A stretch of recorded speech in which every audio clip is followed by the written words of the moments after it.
So they're going with that creational storyline as the cyborg is born, taking a tool from the 52 universe. Although I'd never read the comics, I did see that frustrating movie and everything else about the 52 movie so far. And there it seems to suggest that Cyborg was created when he was mortally wounded, and then his body, in order to save him, his father merged his body with a father box. Is that how I said? At least that's how it happens here, as the cyborg is finally born.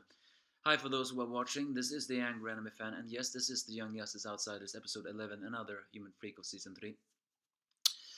Basically, what this episode is all about is one thing. First off, Brion is finally beginning to cool down, at least maybe, as he has a enormous amount of anger issues and begin even to attack Nightwing, until Nightwing actually pulls an armor-piercing question about, is this about your sister or is this about Markovia? Actually putting a hesitation into the arrogant prince, as it reveals that a lot of his anger may very well be that he just couldn't save his Markovia and everything else. So uh, it's really more of a question that is, do Brion really want to save Tara because it is a brother's instinct, or is there just something about Markovia's situation? The It's really difficult to say. Another storyline which I actually ask, why do they even have to do that, is the fact that uh, sorry, I hesitated. Violet, or as we know her, Halo, the Enforger, is going to enroll in school, as Forger get a human charm in order to disguise his alien origin. I'm actually a little bit wondering. I mean, why? I mean, I know Forger is technically a kid, and so is technically Halo, but why enroll them in school? It's not really a good way to educate someone.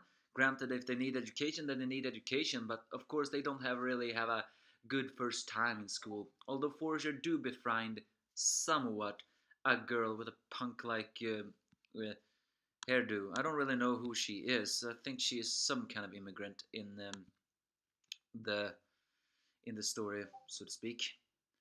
That so so yeah, but the more I think it's Harper Row. I think that's was the girl's name. I don't really know who she is, if she's a superhero or just another random character.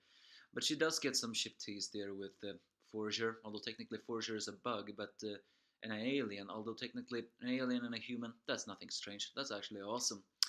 But the more important storyline is Victor confronting his father about everything else. But then an accident happens that practically blows away half his body. And in order to save him, his father seals him inside a capsule which holds the father box, and the father box then fuses with the destroyed skin of Victor, effectively turning him into the cyborg. However, it's worth noting that this version of Cyborg is a lot less mechanical than previous scene. Or maybe yes, the father box has yet to completely merge his skin into it, because the half of his body was almost blown off, more like the arm and his face. So the cybernetic parts are more like on his arm and face. However, immediately he wakes up, Victor gets angry at his father, and the father box takes over. Because as we know, the father box is apocalyptic, no, apocalypse, Acropolis or whatever. It's the dark side of the storyline of the possessing story, and that, unlike the mother box, the father box is a lot more hostile. It feeds on Victor's anger and takes over him, where he begins to go on a rampage until suddenly Halo gets a mystical connection to the father box and creates a boom tube in a new aura of Violet, and confronts the father box and cleanses the father box temporarily from Victor's body.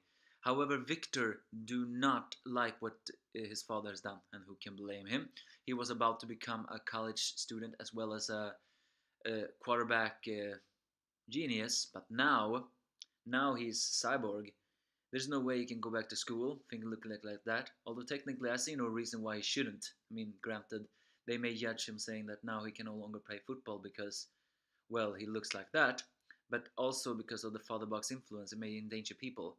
And Silas Stone is pretty casual about this. Oh yeah, and by the way, Silas Stone is actually voiced by Carrie Payton.